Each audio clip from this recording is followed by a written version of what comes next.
La CGT et Sudrail appellent à la grève le week-end du 17-18 février, soit au beau milieu des vacances de la zone C et au début de celle de la zone A. Déjà en décembre 2022, un conflit concernant les augmentations de salaire avait eu lieu. Cette fois-ci, les revendications sont les mêmes, alors que la SNCF estimait avoir répondu aux attentes des grévistes. Les chefs de bord dénoncent les conditions de travail et souhaitent une revalorisation salariale.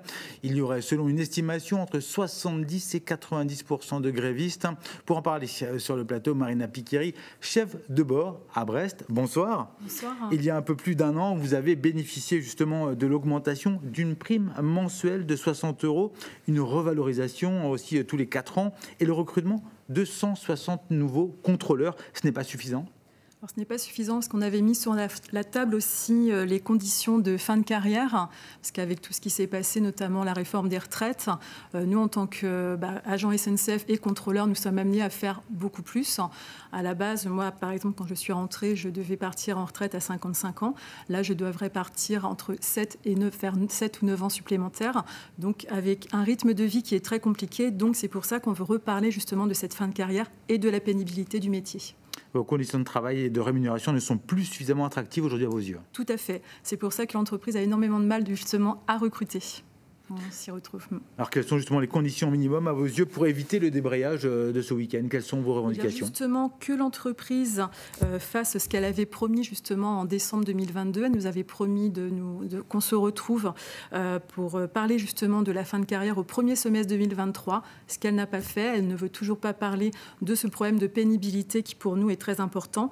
Parce que nous avons les horaires décalés, on a la pression au quotidien, de plus en plus une vie en déplacement, on subit aussi des agressions. Enfin, c'est une vie assez compliquée, une vie malgré tout de roulants et nous ne sommes pas considérés comme des roulants. Donc concrètement, vous souhaitez quoi aujourd'hui ? Une revalorisation salariale de quel ordre ? Alors, pas que revalorisation salariale, c'est surtout la fin de carrière. On veut que l'entreprise daigne parler de cette fin de carrière, justement pour aider justement nous en tant que contrôleurs à pouvoir partir plus décemment, à pouvoir partir un peu plus tôt, même vu la condition qui est très très compliquée et bien accentuée sur la pénibilité en fait, qui reconnaissent notre pénibilité. Avec les JO qui se profilent là, c'est une période favorable pour vous pour négocier notamment ?